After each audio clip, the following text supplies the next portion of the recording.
you, but you just can't eat. You can feel. It was a very obvious thing to include "No One Is to Blame" on the album, even though it wasn't part of that recording at all. Of course, I'd done that with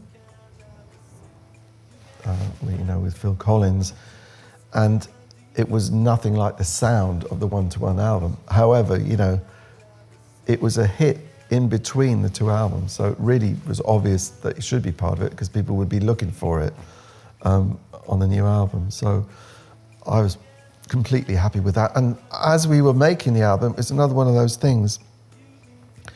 No One Is to Blame was going up the charts in America, doing incredibly well. My biggest single in the States. So that was happening while we were making One to One. So it seemed like a good idea to add it to the album.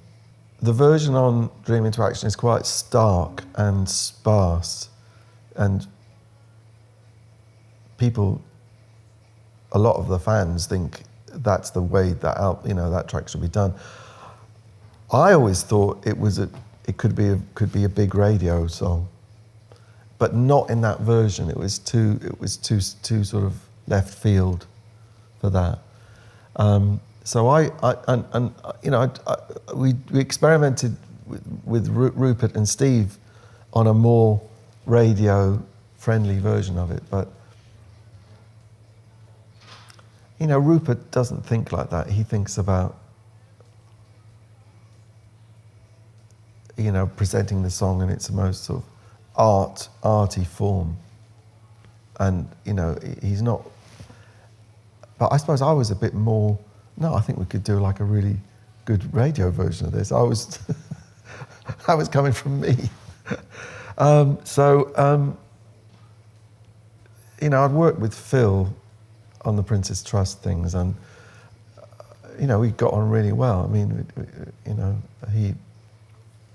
he was definitely cool with me, and really liked the song, and so we decided to have a go at it together, and recorded it in 2 weekends with Hugh Padgham co-producing and engineering it. Did it at Genesis Studios, in between them making a Genesis album. And I got Aphrodisiacs down to sing on it, and persuaded Phil to sing backing vocals on it, and it turned out really well, I really loved it. It's funny, the fans didn't like it as much as the original, and they still don't. I mean, if I had to choose, I would choose the radio version we did. I think it's great. But the interesting thing about that track is that it's not so recognizable as me. People know the song, but they don't necessarily know it's me. Whereas all my other work is very obviously me, right? But that one, everyone knows it, and they are kind of sometimes surprised that it's me.